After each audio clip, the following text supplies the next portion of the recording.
Welcome back, everybody, to another exciting edition of Western civilization. Today we'll be looking at the Pax Romana, and we'll be looking at it from the years 31 BC to 180 AD. So grab a pen, a paper, a tablet or keyboard, and let's begin.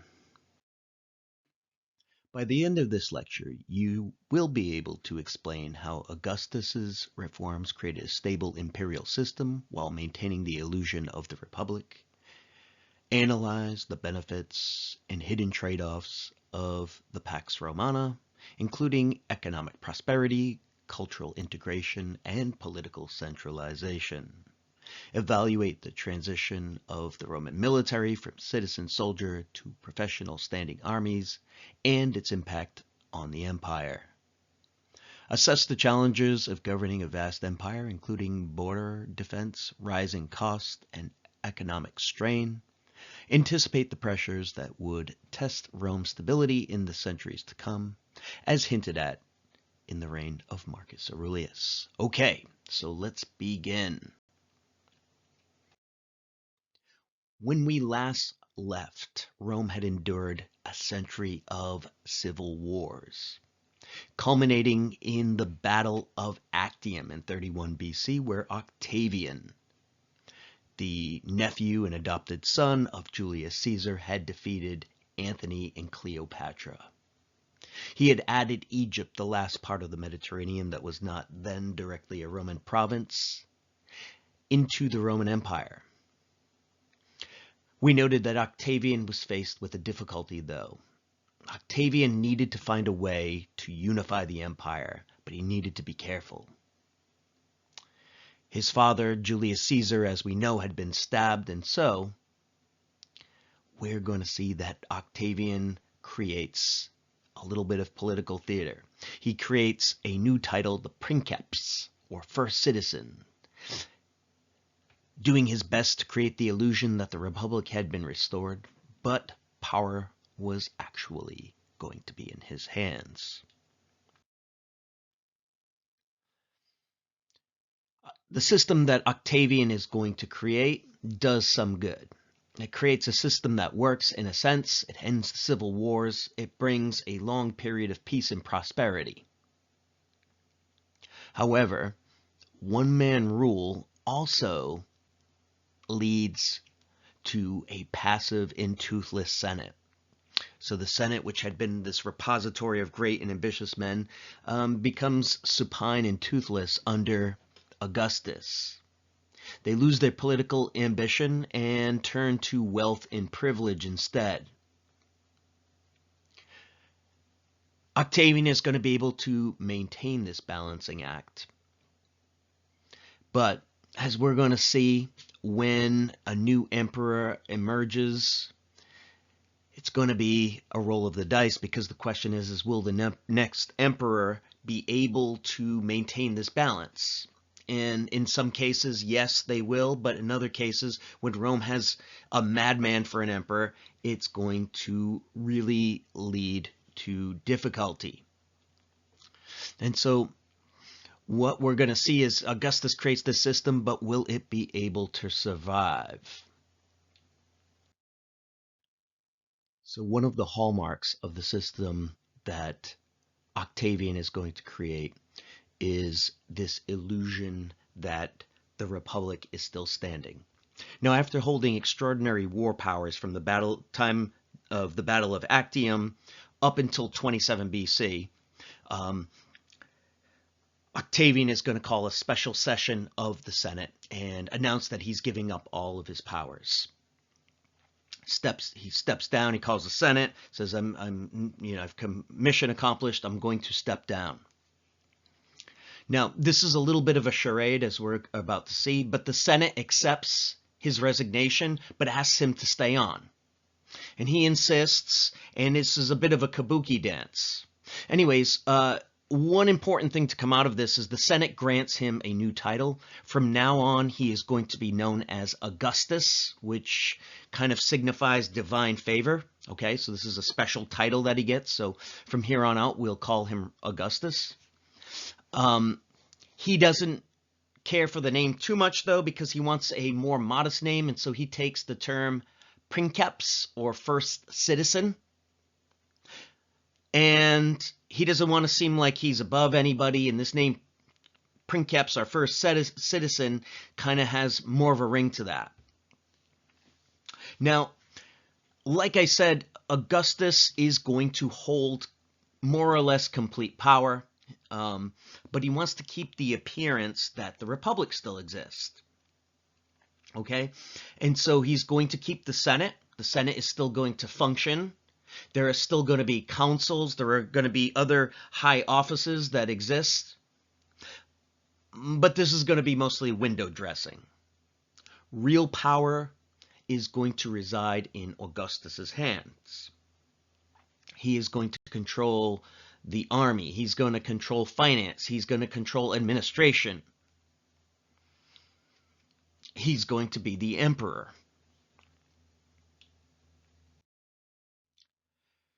And so, what kind of powers does he have? And so, in order to wield absolute power but not seem like he does, he takes a lot of the titles from the old, from the Republic. So as I said, his title princeps is just first citizen. He's going to hold the office of consul repeatedly. Now there's going to be another consul, but he's going to hold at least one of these repeatedly. He's going to be tribune for life. This means that he can propose laws or veto laws if he wants to. He's going to take the title of censor. It's a title in the Roman Republic, which means that he can control the membership of any senator. So if there's any senators that get in his way, he can just have them removed with this title.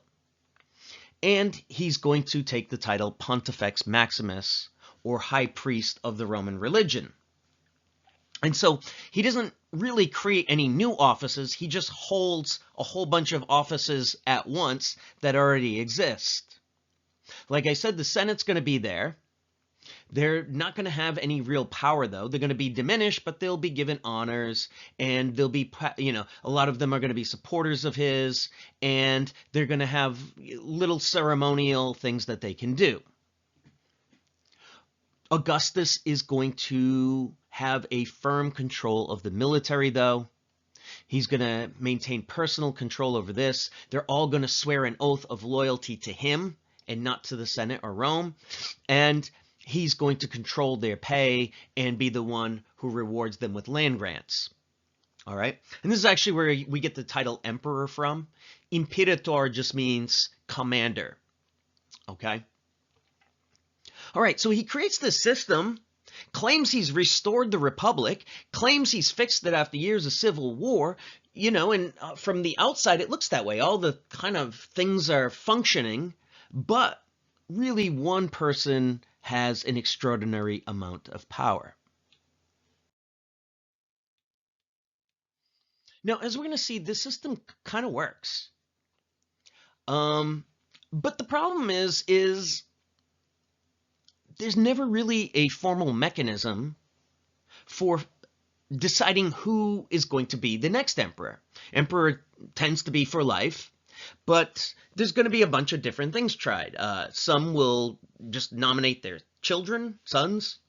Some will adopt, kind of like Augustus had been adopted by Caesar.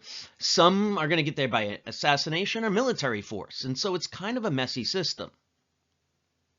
Now, after Augustus, strong emperors make the system work, but weak or corrupt ones are going to turn the system into absolute chaos. And as I said, a big problem over time is the Senate just stops caring about politics. They don't participate anymore. There's no point to it. They lose their ambition and they just become just fat cats. They become wealthy and rich and corrupt and, searching for honors. They lose that old martial valor that they had during the time of the Republic. So the system is going to really depend entirely on who the emperor is. Now, despite what we may think of Augustus and this system he created, it is important to take a moment to just appreciate how big and massive the Roman Empire was. It's during this time that the empire is going to reach its maximum extent. It's going to stretch all the way from the Persian Gulf, Mesopotamia in the east, all the way to the very borders of Scotland. The Mediterranean is the very center of this empire. Its boats and its traffic. This is going to be the heartbeat of the empire right in this world here. And the Romans are the only civilization to ever unite this entire basin. Now, initially, Romans had extended citizenship only to the Italians. All right, so going way back to the Republic, the Romans had extended citizenship to Italians as they had expanded in Italy. As they had acquired overseas territory, though, they had stopped this practice for the most part. But then, during the empire, the Romans are going to begin to gradually extend citizenship outside of Italy. First, it's only going to be to high-ranking provincials, people that they want to win over, people that they want to bring into the Roman system. But gradually, this is going to be extended through military service. And then by the year 212 AD,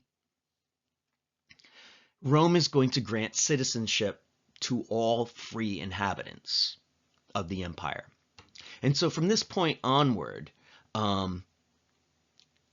as long as you're free in the Roman Empire, you have the same citizenship, you're going to be brought under the same law, you're going to have the same institutions, you're going to have the same code of ethics that's going to be imposed on you. Okay, and so this is part of how Rome is going to begin to shape and unify this area. The area is also going to be tightly connected through trade.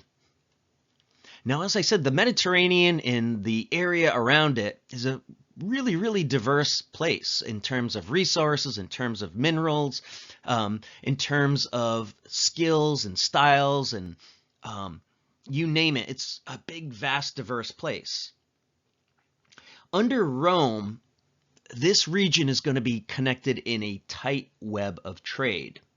All right, so places like Egypt and North Africa are going to be the breadbasket that feed the empire.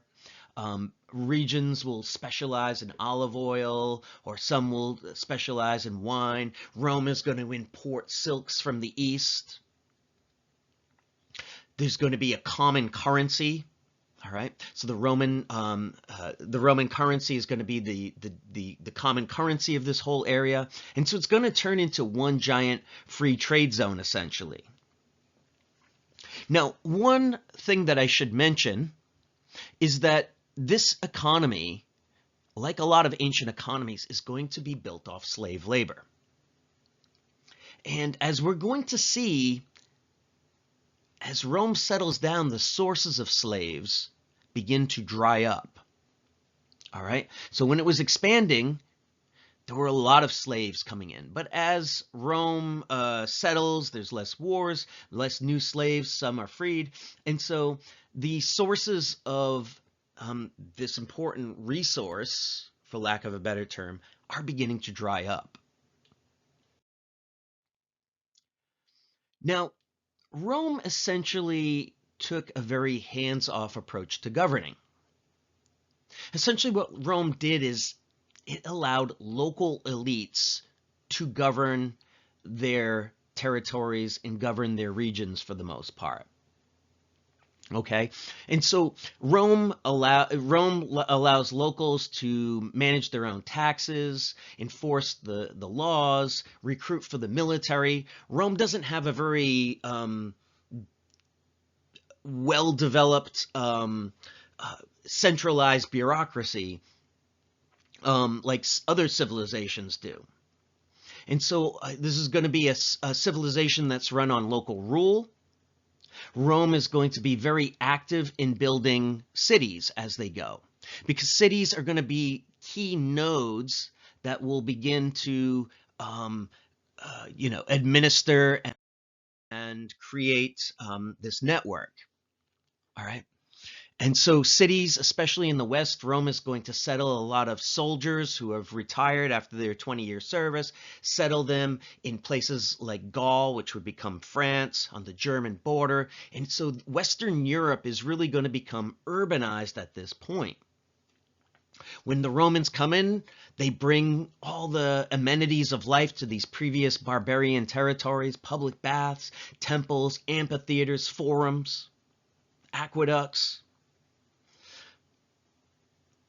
These have often been referred to as rhetoric in stone. In other words, locals couldn't help but be impressed by the grandeur, by the power, by the sophistication of Rome. And so Rome would win many people who might have been skeptical to Rome to their side just by its engineering marvels. And Rome connected this entire network with a vast series of roads, a web of roads, over 50,000 of them. Now, as we know, hopefully by this point, initially this was just so that troops could move around, but it was going to boost the economy and trade and communication. The Roman Empire was an empire where elites on one part, from the Middle East might converse with elites in the far West. So this was a very connected, very mobile population.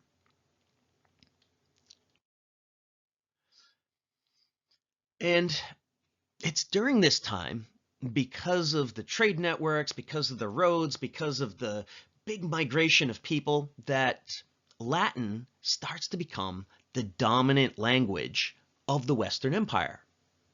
Okay, so people who had previously been Iberians, who spoke a language like that, native Iberian language or a Celtic language. The Gauls, who were Celtic speakers in France, started to use this tongue. North Africa adopted Latin.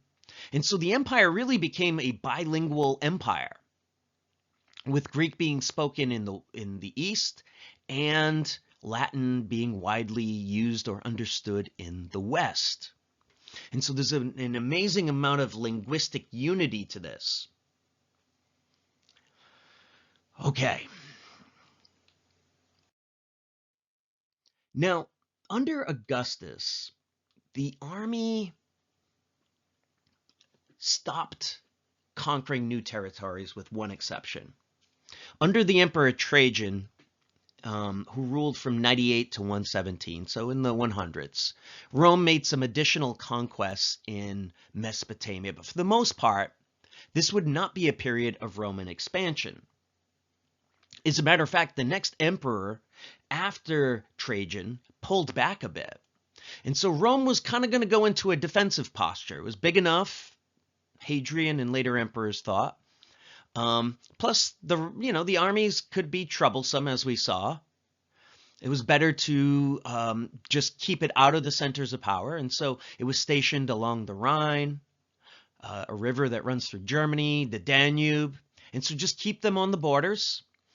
Some were stationed in the far east of the empire, in just outside the Levant.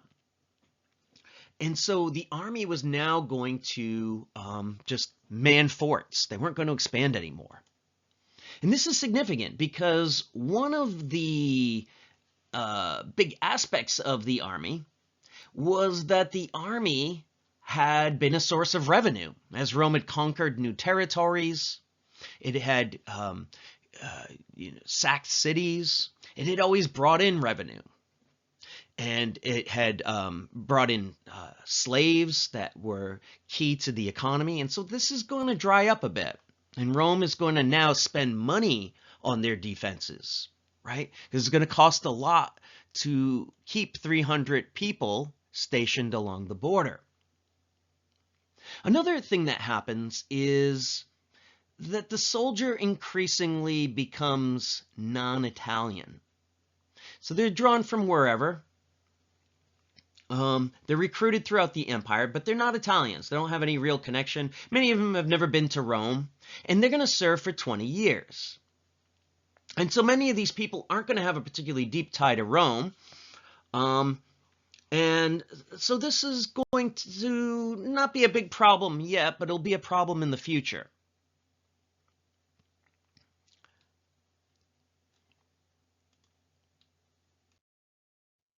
Now, because of the peace, the stability, the unity that was brought to such a large area, many have referred to the period of the Pax Romana as Rome's Golden Age.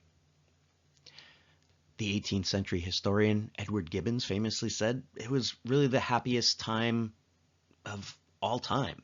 If you had a choice to live at any time in human history, you'd pick the period of the Pax Romana because it was that good.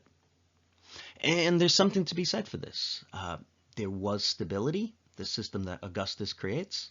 There is an end to civil war. The people of the Mediterranean are going to live probably better than they had at any time prior to that, and better than they would again for a very long time. There was economic growth, greater amounts of urbanization, more people lived in cities, more people had an education, infrastructure flourished. The empire was cosmopolitan, Greeks, Syrians, Spaniards, North Africans. The elites from across the empire, whatever their origin, spoke Latin, Greek, communicated, conversed, visited, traveled. And so this was a great time. Art, philosophy, architecture, they're all going to flourish. But there's a bit of a trade-off too. Because after all, this was an autocracy. The Senate is going to lose real power during this period of time. The Senate is going to become passive. And it's only the emperor who's going to make key decisions. And to be an aristocrat now just means you're wealthy, but that you're not in government. And so the political ambitions of this once proud martial people is basically going to wither. And as this system is perpetuated, it's going to be really, really hard to respond to challenges. It's going to be big, it's going to be effective, but it's going to be very difficult to respond to challenges. It's going to lose some of that adaptivity and mobility and dynamism of its earlier years. And a lot of its resources are going to go toward just maintaining, keeping this army, this infrastructure. And so the system is going to be stable, but not particularly innovative. And, well, we're going to see that when trouble does come, that it's going to be very difficult for Rome to respond. And so I want to end this lecture by focusing in on a particular individual, and his name is Marcus Aurelius. Toward the end of the Pax Romana, Rome produced 5 of its greatest emperors, right in succession. It's a long period of really stable, enlightened rule, and maybe the greatest of these was the last, Marcus Aurelius. He was not only the emperor of this vast realm, but he was a famous philosopher. He's still read today. He was a Stoic. And so in many ways, he's going to be the perfect embodiment of Plato's philosopher king. A man of great letters, a philosopher, yet also a warrior. And we can imagine him out on Rome's borders, staring down the latest enemy trying to intrude into the empire, the Macromani, a Germanic tribe that was then trying to cross the Danube. And Aurelius was there to fight them. We can imagine him looking back over the past 200 years and looking at the system that Augustus had created and all the different storms that it had weathered. At times, it had looked like it was going to crack during the times of Caligula and Nero and some of the worser emperors, but overall the system had worked well up until this point. Rome had known prosperity unlike it ever had before. The inhabitants of this vast realm, who were once disparate and fragmented, were now united under the sunshine of a vibrant Roman economy, its law, its common citizenship.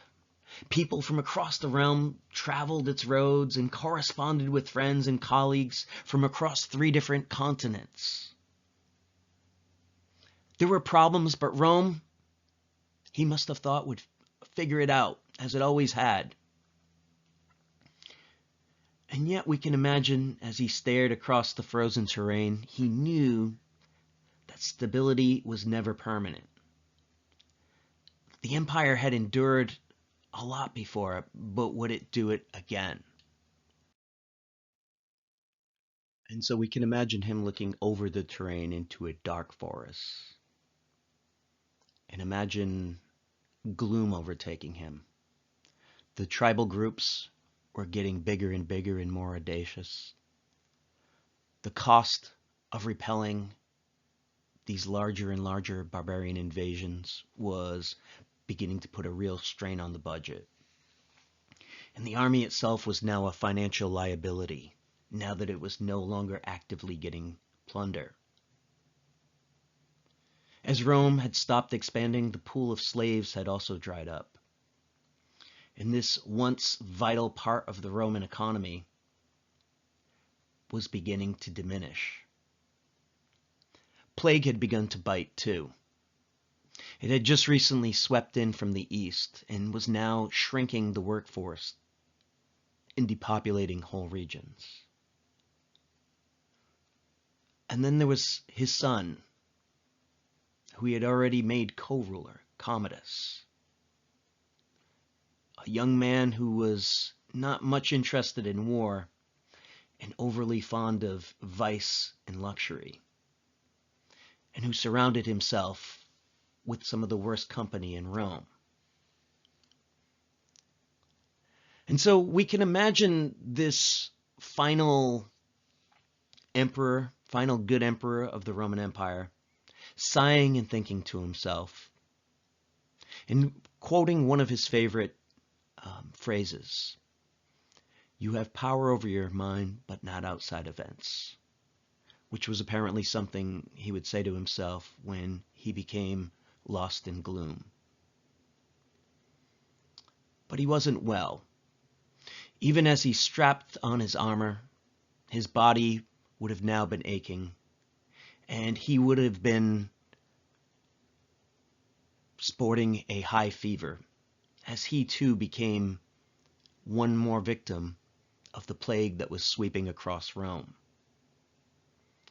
And so Aurelius marches out into the unknown and says to himself, do what nature demands, get a move on.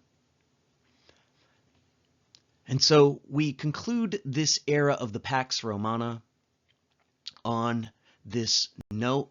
We will pick it up next time when we come back, and we'll begin to look at the Roman Empire as it starts to come undone.